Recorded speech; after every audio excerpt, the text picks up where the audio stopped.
So, good morning to all.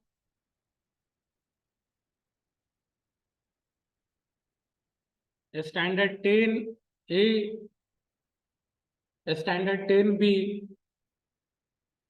once again, welcome and good morning to all. In an arrangement class, you were with me and we talked about language policy. Today, we will start chapter number 2 of political science, and the name of the chapter is federalism. आज political science का chapter number 2 जिसका नाम federalism है उसको हम लोग शुरू से पढ़ाई करेंगे। तो जैसा कि मैं किया करता हूं, सबसे पहले चैप्टर का नाम, तो चैप्टर का नाम है फेडरलिज्म।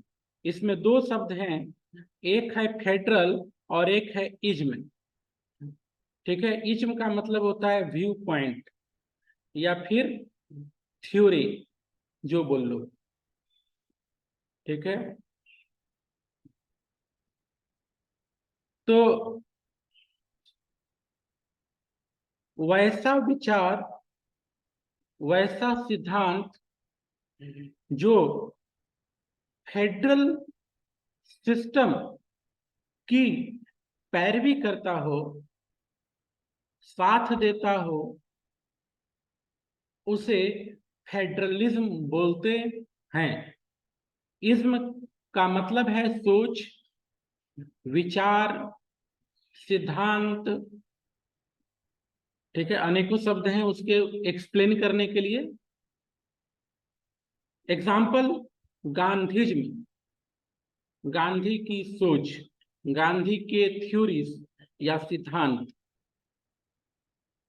नाजिज्म, नाजियों की सोच, नाजियों की थ्योरी, प्रिंसिपल्स।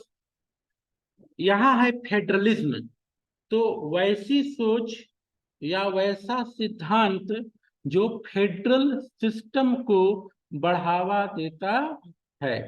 और फेडरल सिस्टम क्या है, इसको आपने पिछले क्लासेस में भी पढ़ा है, और इस क्लास में ही चैप्टर नंबर 1 पावर शेयरिंग के लास्ट में आपने पढ़ा है फॉर्म्स ऑफ पावर शेयरिंग।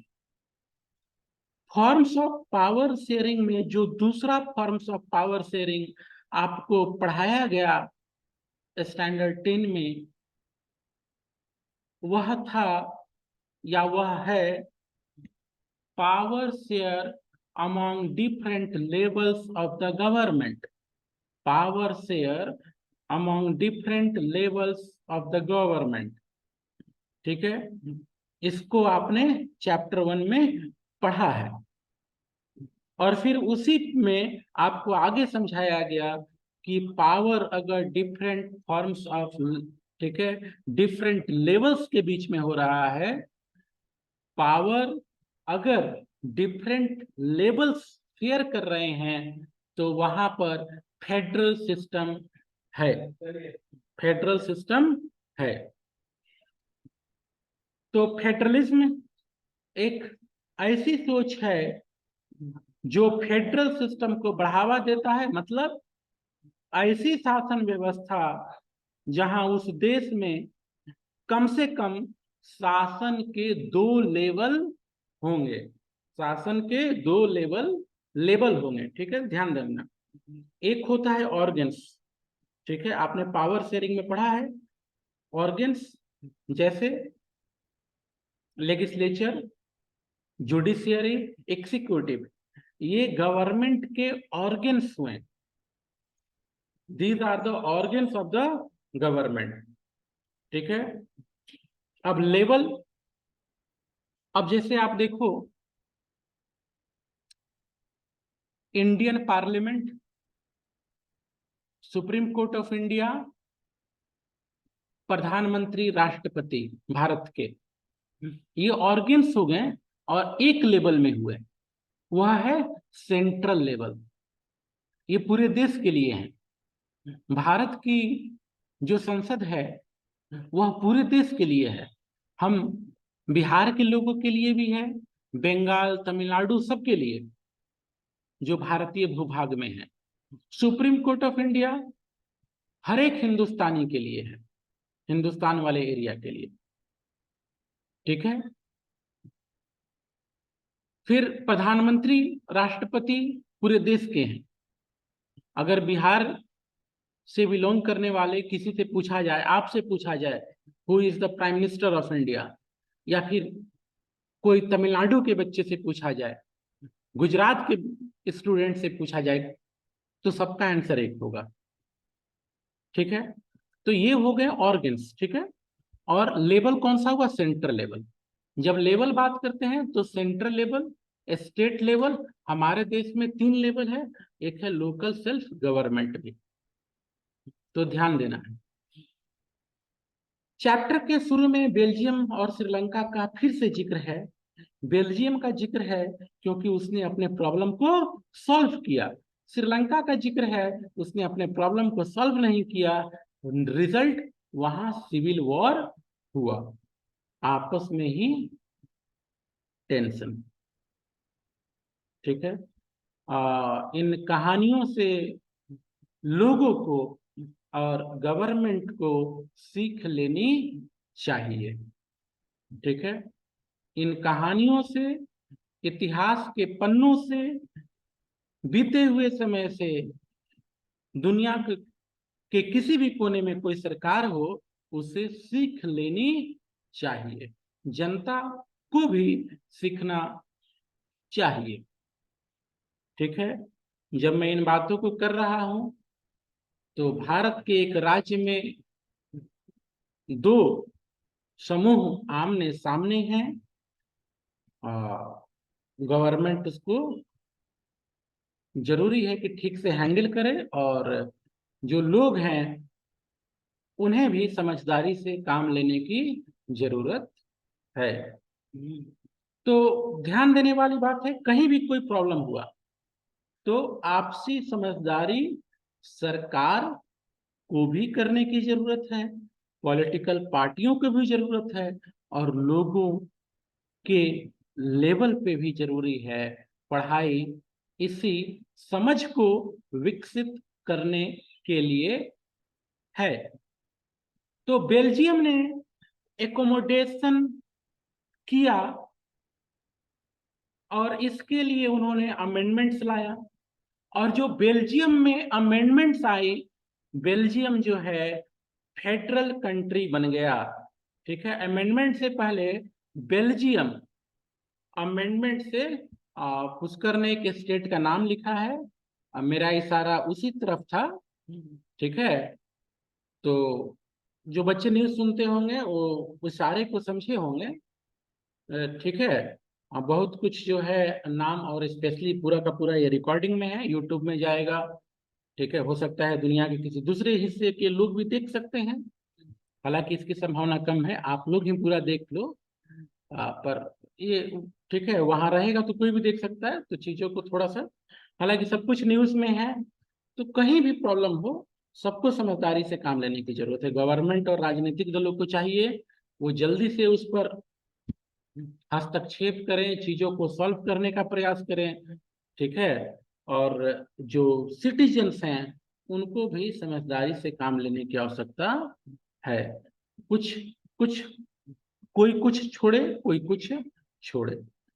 अगर सब जिद करने लगेंगे तब तो एक छोटा परिवार को चलाना मुश्किल है, राज्य और देश तो बहुत बड़ी चीज है परिवार के सामने। वापस आते हैं बच्चों। तो बेल्जियम ने अमेंडमेंट्स लाए। ठीक है। और उस अमेंडमेंट से बेल्जियम ने फेडरल सिस्टम को अपनाया। आपने यह चैप्टर 1 में पढ़ा है। चैप्टर 1 में बताया गया कि किस तरह से बेल्जियम ने अमेंडमेंट के जरिए रीजनल गवर्नमेंट्स बनाए। ठीक है। प्रोविंशियल स्टेट गवर्नमेंट बनाया। ठीक है, किसी देश में प्रोविंस बोलते हैं, हम स्टेट बोलते हैं। ठीक है, किसी जगह पे केवल वो लोग रीजनल स्टेट यूज करते हैं। तो जहां जैसी व्यवस्था। तो बेल्जियम ने डच बोलने वाले एरिया में भी गवर्नमेंट बनाया, फ्रेंच बोलने वाले एरिया में गवर्नमेंट बनाया। इस तरह से सरकार के दो लेवल हो गए और बेल्जियम यूनिटरी सिस्टम से फेडरल सिस्टम में आ गया। अब एक शब्द मैंने अभी यूज किया, unitary system. Unitary system, unitary system अगर इज में जोड़ के बात की जाए तो शब्द होगा यूनिटेरिज्म। ठीक है, यूनिटेरिज्म, आगे वह शब्द आएगा आपको मैं दिखाऊंगा। ठीक है, लेकिन उससे पहले फेडरलिज्म की परिभाषा जो आपके किताब में दी गई है, आपके किताब के अनुसार इसको अंडरलाइन कर लीजिएगा आप सभी। ठीक है, यहां भी अंडरलाइन कीजिएगा, डच बेल्जियम शिफ्टेड, ये वाला सेंटेंस अंडरलाइन कर लीजिएगा। और फिर अब आइए फेडरलिज्म की परिभाषा, definition of federalism. Federalism is a system of government. Federalism system है गवर्नमेंट का in which the power is divided between, power is divided between a central authority and various constituent units of the country. Federalism एक ऐसी व्यवस्था है जहां governance के power central authority और constituent units, मतलब वो प्रोविंस हो सकता है, वो स्टेट हो सकता है, वो रीजनल गवर्नमेंट हो सकता है, उनके बीच बटा हुआ होता है। क्या बटा होता है? पावर। किसका पावर? गवर्नमेंट का पावर, गवर्नेंस का पावर। ठीक है, usually a federation has two level of government. Generally जो है फेडरेशन के दो लेवल होते हैं, एक होता है सेंट्रल गवर्नमेंट जो पूरे देश के लिए होती है। ठीक है, और एक होता है रीजनल लेवल पर या स्टेट या प्रोविंस लेवल पर। हमारे देश में कितने हैं? 3 लेवल्स हैं। लेकिन ध्यान दीजिएगा, ठीक है, यहाँ थोड़ा ध्यान देने वाली बात है, हमारे देश में गवर्नेंस के 3 लेवल है, लेकिन कॉन्स्टिट्यूशन ने पावर बांटा सेंट्रल और स्टेट गवर्नमेंट के बीच। ठीक है, जब कॉन्स्टिट्यूशन का निर्माण हुआ, अपनाया गया, उस समय 3rd लेवल की चर्चा ही थी। ठीक है, रूपरेखा पूरी तरह से जैसे आज के डेट में है क्लियर नहीं थी और ना प्रोविजंस थे।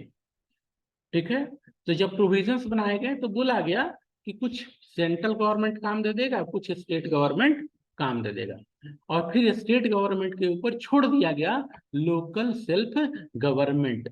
ध्यान देना बच्चों, किसके ऊपर छोड़ दिया गया? स्टेट गवर्नमेंट के ऊपर। इसी के लिए आप देखते होंगे कि किसी राज्य में जब चुनाव हो रहा है, मुखिया का, पंचायत का या अर्बन बॉडीज का, तो न्यूज आता है फलना पार्टी आगे चल रही है, ठीक है, वो पार्टी पीछे चल रही है। लेकिन बिहार से ऐसा न्यूज नहीं आता। क्यों?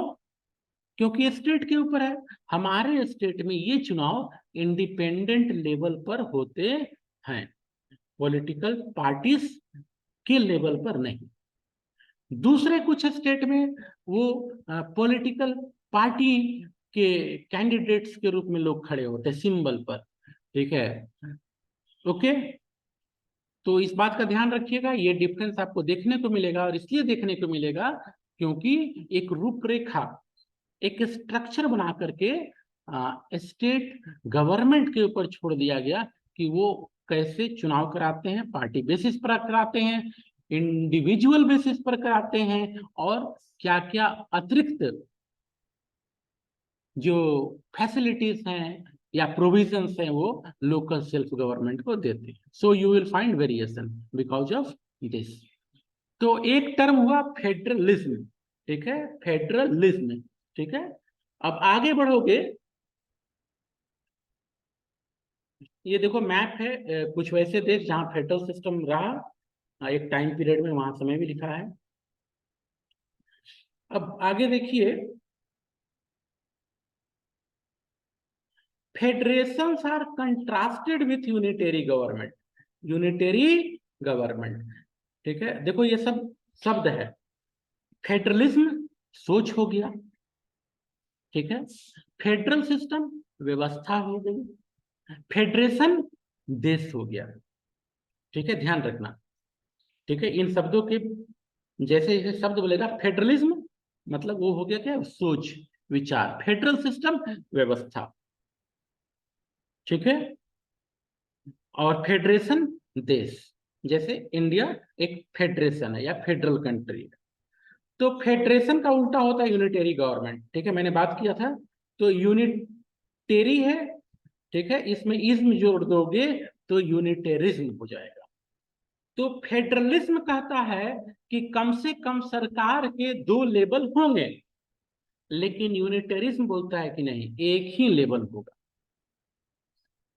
ठीक है, यूनिटरिज्म में अगर कहीं दूसरा लेवल है, उसको पावर नहीं है, वो केवल कहने के लिए है। जबकि फेडरल सिस्टम में बाकायदे कॉन्स्टिट्यूशन जो है पावर देता है, प्रोवाइड करता है स्टेट गवर्नमेंट को। ठीक है, नाउ जो यूनिटरिज्म है, वहां सेंट्रल गवर्नमेंट ऑर्डर पास कर सकता है नीचे स्टेट गवर्नमेंट के लिए। पर फेडरल सिस्टम में, हमारे देश में फेडरल सिस्टम है, तो सेंट्रल गवर्नमेंट ऑर्डर नहीं दे सकता है स्टेट गवर्नमेंट को। ठीक है, प्रधानमंत्री हमारे देश में किसी स्टेट के चीफ मिनिस्टर को ऑर्डर नहीं दे सकते, हाँ सलाह दे सकते हैं। ठीक है, जैसे कभी कभी गृह मंत्रालय का सलाह आता है, अलर्ट आता है कि भाई आपके स्टेट में फलने शहर में, ठीक है, आतंकवादी हमला हो सकता है। ठीक है, अलग अलग डिपार्टमेंट है, होम मिनिस्ट्री है फॉर दिस। मौसम वाला जो डिपार्टमेंट है वो अलर्ट जारी कर सकता है कि फलना जगह पे फलना तट पर भारी साइक्लोन का असर हो सकता है। अभी हाल फिलहाल हम लोगों ने साइक्लोन फेस किया गुजरात वाले इलाका में मेनली, जिसका असर थोड़ा महाराष्ट्र वगैरह पर भी था। तो ऑर्डर नहीं, हाँ सलाह वो दे सकते हैं। ठीक है, और फिर उस पर वो काम स्टेट गवर्नमेंट को करना होता है। दे यूज टू शेयर इंफॉर्मेशन। लेकिन यूनिटेरिज्म में क्या होता है, ऑर्डर होता है, क्योंकि दूसरा लेवल का कोई वैल्यू ही नहीं अगर है भी तो, they are just to obey the order. तो इन बातों के बाद, ठीक है, अब आगे क्या है, features of federalism. Features of federalism. ठीक है, ध्यान रखिएगा, अक्सर क्वेश्चन आता है डिफाइन फेडरलिज्म, या 2 नंबर में क्वेश्चन आता है डिफरेंस बिटवीन फेडरलिज्म एंड यूनिटरिज्म। और फिर 5 मार्क्स में या 3 मार्क्स में क्वेश्चन आता है राइट फीचर्स ऑफ फेडरलिज्म। ठीक है, तो अब हम लोग समझेंगे कि चैप्टर में कौन कौन से फीचर्स दिए गए हैं। चैप्टर में कौन कौन से फीचर्स दिए गए हैं।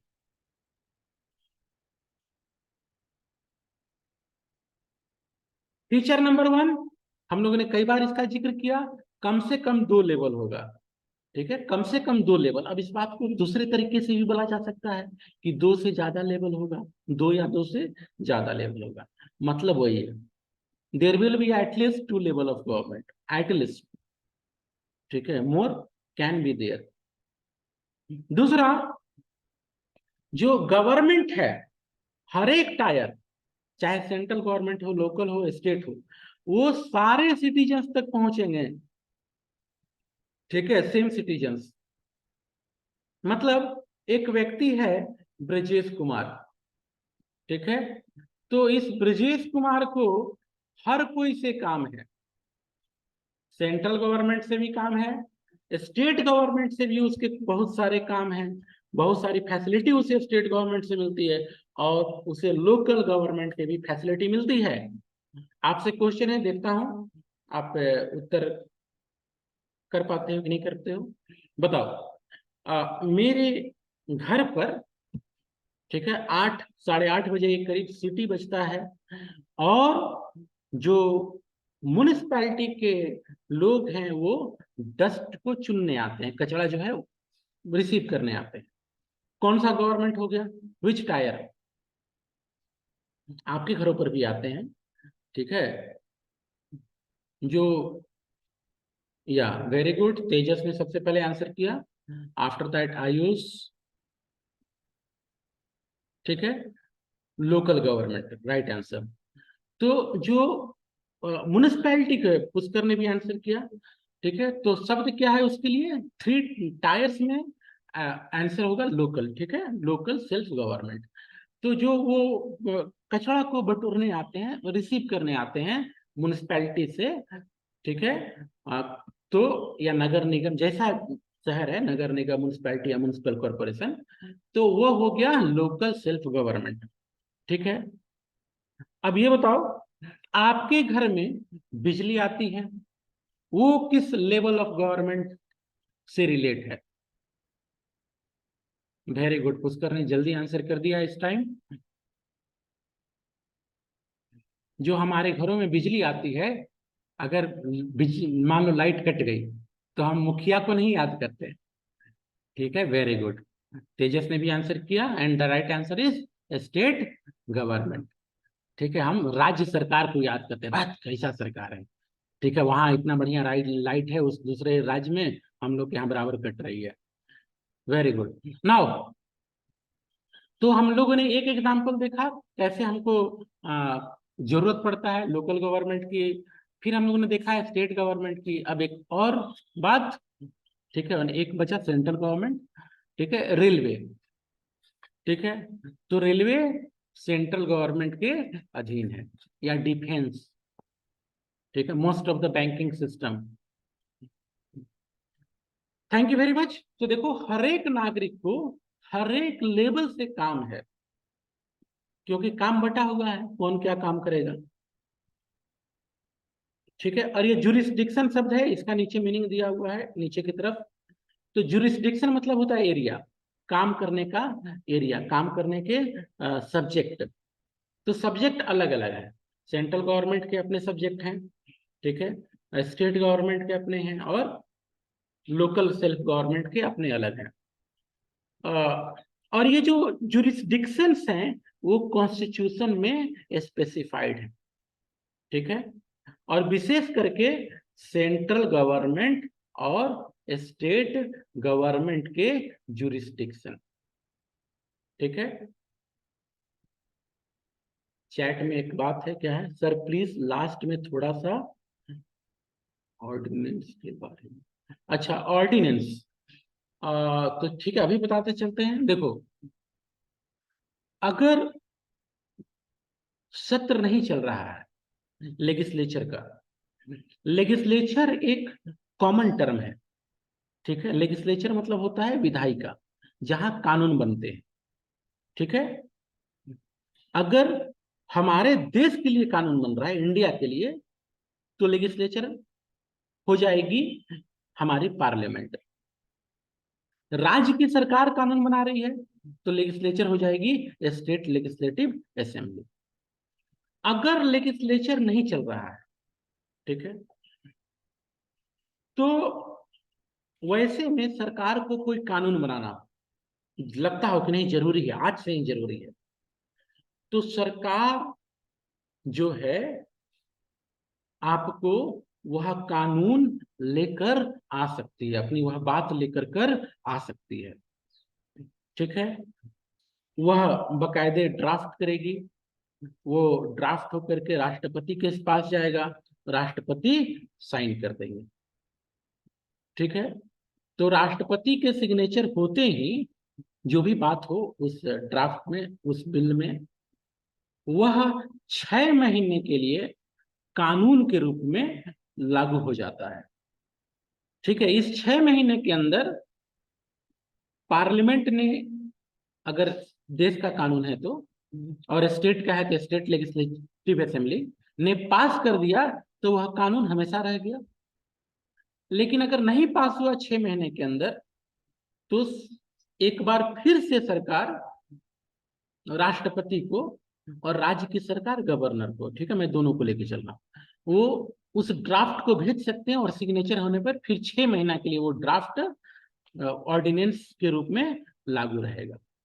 तो मतलब सरकार के मन में कोई बात आ रही है कि यह कानून के रूप में रहना चाहिए देश में, तो बिना लेजिस्लेचर में जाए वह 1 साल तक देश के अंदर उस कानून को रख सकती है, बशर्त सुप्रीम कोर्ट में कुछ हो जाए, कोई केस हो जाए, सुप्रीम कोर्ट उसको नल एंड वॉइड कर दे, फैसला उलट दे सरकार की। ठीक है, तो इसे ऑर्डिनेंस कहते हैं, ऑर्डिनेंस। ठीक है, अध्यादेश, अध्यादेश मतलब एक ऑर्डर होता है जो कानून के रूप में कुछ समय तक के लिए लागू रहे। ठीक है, और ये ऑर्डिनेंस हाल फिलहाल बहुत जिक्र हुआ है, और स्पेशली जिक्र हुआ आपको दिल्ली के केस में। दिल्ली में अरविंद केजरीवाल की आम आदमी पार्टी और बीजेपी में काफी तनातनी है। ठीक है, राजनीतिक दृष्टि से कुछ कामों को लेकर के भी। तो हाल फिलहाल में सुप्रीम कोर्ट ने कहा कि जो वहाँ, ठीक है, ट्रांसफर पोस्टिंग है, ठीक है, जो राज्य सरकार के काम करने वाले कर्मचारी हैं, उनके ट्रांसफर पोस्टिंग चीफ मिनिस्टर कर सकते हैं। ठीक है, वो उनके जुरिस्डिक्शन में। पर केंद्र की सरकार ने एक ऑर्डिनेंस लाया, ठीक है कि नहीं, यह जो है पावर वो एलजी के पास ही रहना चाहिए, लेफ्टिनेंट गवर्नर। क्यों? क्योंकि दिल्ली यूनियन टेरिटरी है, तो वहां गवर्नर नहीं, लेफ्टिनेंट गवर्नर, या बहुत बार डिप्टी गवर्नर बोला जाता है। ठीक है, तो ये ऑर्डिनेंस आ गया। अब इसको लेकर के भी आम आदमी पार्टी जो है सुप्रीम कोर्ट में गई है, लेकिन साथ में वो प्रयास कर रही है दूसरे पार्टियों का समर्थन लेने के लिए कि राज्यसभा में वह पास नहीं हो। ठीक है, क्योंकि लोकसभा में तो बीजेपी की अपनी बहुमत है, वो वहां पास हो जाएगी। तो आम आदमी पार्टी बाकी पॉलिटिकल पार्टियों को साथ ले रही है कि कम से कम राज्यसभा में वो बिल रुक जाए, वो पास नहीं हो और ये आगे नहीं बढ़े। तो ये सब चीजें, तो ऑर्डिनेंस की व्यवस्था हमारे संविधान में दी गई, और देने के पीछे मकसद यही रहा कि मान लो कोई इमरजेंसी है। ठीक है, तो देखो कैसे थोड़ा सा मुझे लगता है कि दुरुपयोग होता है, और हर राजनीतिक दल करते हैं। जब वे ऐसा कर रहे होते हैं तो बोलते हैं उपयोग कर रहे हैं। पहले दूसरी पार्टियों की सरकार थी सेंटर में, आज बीजेपी की है, कल किसी और की भी होगी। तो ऑर्डिनेंस का जो प्रोविजन है हमारे संविधान में, उसके पीछे मकसद है कि पार्लियामेंट नहीं चल रही हो और इमरजेंसी पड़ जाए, ठीक है, कि कुछ नियम कानून तत्काल प्रभाव से लगने चाहिए। तो ऐसा सोच करके हमारे नेताओं ने ऑर्डिनेंस का प्रोविजन दिया। पर अफसोस की बात है कि हर लोगों ने, मुझे ऐसा लगता है, ठीक है, दूसरे को नहीं भी लग सकता है। ठीक है,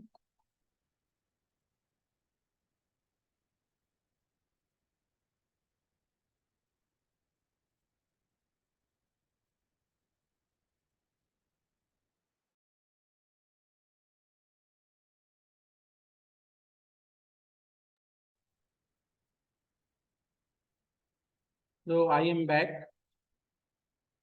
तो देखो ऑर्डिनेंस के पीछे ये मकसद रहा। ठीक है, आ, पर चलो ठीक है, हर लोग अपने अपने अनुसार चीजों को करते हैं। तो आगे देखते हैं जल्दी से, और हम अब हैं चौथे पर। ठीक है, तो कॉन्स्टिट्यूशन में सब कुछ क्लियरली वो, ठीक है, मार्क है। Fourth, the fundamental provision. अब फोर्थ पॉइंट बोल रहा है कि जो बेसिक है संविधान का, वो कोई एक सरकार अपने मन से चेंज नहीं कर सकती। ठीक है, राज्य सरकार तो नहीं कर सकती है, केंद्र की सरकार भी फंडामेंटल प्रोविजंस को, ठीक है, अपने मन से चेंज नहीं कर सकती है। ठीक है, उसके लिए स्पेशल मेजोरिटी की जरूरत पड़ेगी, और जरूरत पड़ेगी, ठीक है, कि आधे से अधिक राज्य जो है वो हाँ बोले कि नहीं चलो ठीक है। Okay, now point number 5, court have the power. देखो इसको मैं शॉर्ट में बोल सकता हूँ, इंडिपेंडेंट जुडिशियरी। जहां भी फेडरल सिस्टम होगा वहां जुडिशियरी इंडिपेंडेंट होगी। ठीक है, और वह इंटरप्रेट करेगी कॉन्स्टिट्यूशन की, कॉन्स्टिट्यूशन की व्याख्या करेगी। अब कोई नया कानून भी बना दिया गया, तो उस केस में भी जो सरकार है वह कानून बनाएगी तो कॉन्स्टिट्यूशन सुप्रीम कोर्ट में उसको ले जाया जा सकता है। फॉर एग्जाम्पल जो कृषि कानून बना था आज से करीब 2 साल पहले, 2-2.5 साल पहले, तो उसको बहुत सारे लोगों ने सुप्रीम कोर्ट में चैलेंज किया था। सुप्रीम कोर्ट ने कुछ समय के लिए स्टे लगा दिया था कि 2 साल 1 साल का उसने स्टे लगाया था, थोड़ा दिमाग से निकल रहा है कितना टाइम पीरियड, लेकिन उस स्टे के दौरान ही जो हमारी सेंट्रल गवर्नमेंट है उसने उसको वापस ले लिया। Point number 6, source of revenue, किसको कहां से कितना पैसा आएगा यह भी क्लियर रहता है। ठीक है। हाँ, अलग बात है कि सेंट्रल गवर्नमेंट पर ये आरोप लगते हैं दूसरे पॉलिटिकल पार्टियों के द्वारा। ठीक है, जैसे मान लो वेस्ट बंगाल में अलग पार्टी है, केंद्र में अलग पार्टी है, तो जब ये डिफरेंस होता है, डिफरेंट पॉलिटिकल पार्टियां सरकार में होती हैं, तो राज्य की सरकार में जो पॉलिटिकल पार्टियां हैं उनका कभी कभी ये आरोप होता है कि हमारा पैसा केंद्र रोक करके रखा है। ठीक है, डिले कर रहा है देने में। देगा नहीं ऐसा नहीं है, देना तो है। ठीक है, पर कभी कभी होता भी है कि थोड़ा ठीक है पैसा उसका रोक के रखो। तो ये ह्यूमन बींग के नेचर में भी होता है। मान लो आपको पैसे बांटने हैं 2 लोगों को, एक से आपको दुश्मनी है, तो थोड़ा टाल मटोल करते हो, उसको डिले करते हैं। जिससे फ्रेंडशिप है उसको पहले भी दे देते हो। ठीक है, तो ये आरोप लगते हैं, इन आरोपों में सच्चाई भी होती है। ऐसा मुझे अनुभव होता है। ठीक है, किसी और को ना अनुभव हो, लेकिन मुझे ये अनुभव होता है और ये देखने को मिलता है, अक्सर न्यूज में आता है, लगता है कि हाँ राजनीति हो रही है। लास्ट पॉइंट है देखो कि फेडरल, ये ऑब्जेक्टिव में आ सकता है, 2 नंबर में आ सकता है। ये लास्ट पॉइंट, जो फेडरल सिस्टम है उसका डुअल ऑब्जेक्टिव है, ध्यान दीजिएगा, डुअल ऑब्जेक्टिव। पहला ऑब्जेक्टिव क्या है फेडरल सिस्टम का, जो सेंटर की सरकार है वह पूरा देश को इकट्ठा रखेगी, यूनाइट रखेगी, हम यूनाइटेड रहेंगे। तो पहला मकसद होता है to safeguard and promote unity of the country, देश में एकता को प्रमोट करना। और दूसरा होता है accommodate social diversity, accommodate social diversity. जो सोशल डाइवर्सिटी है, अब जैसे हमारे यहाँ राज्य है वेस्ट बंगाल, तो उस एरिया में अधिकतर लोग क्या करते हैं, बंगाली भाषा बोलते हैं। ठीक है, या तमिलनाडु के हमारे भाई बहन वो अधिकतर तमिल भाषा का प्रयोग करते हैं। तो इस तरह से लैंग्वेज की जो डाइवर्सिटी वो अकोमोडेट हुई। कुछ और डाइवर्सिटी भी है, खान पान का है, वेशभूषा का है, कल्चर का है। तो ये डाइवर्सिटी अकोमोडेट होती है फेडरल सिस्टम में, क्योंकि फेडरल सिस्टम में रीजनल लेवल पर भी सरकारें होती हैं। उसको आप स्टेट गवर्नमेंट बोल सकते हो, प्रोविजनल प्रोविंशियल गवर्नमेंट बोलो, कॉन्स्टिट्यूएंट यूनिट्स बोलो, अनेकों नाम हैं अलग अलग देशों में। With this, thank you very much, ending today's class. ठीक है, आज का क्लास बच्चों यही समाप्त कर देते हैं। और इसी पॉइंट पर आगे कल हम लोग देखेंगे coming together federation, holding together federation. Thank you very much to be with me, have a nice day.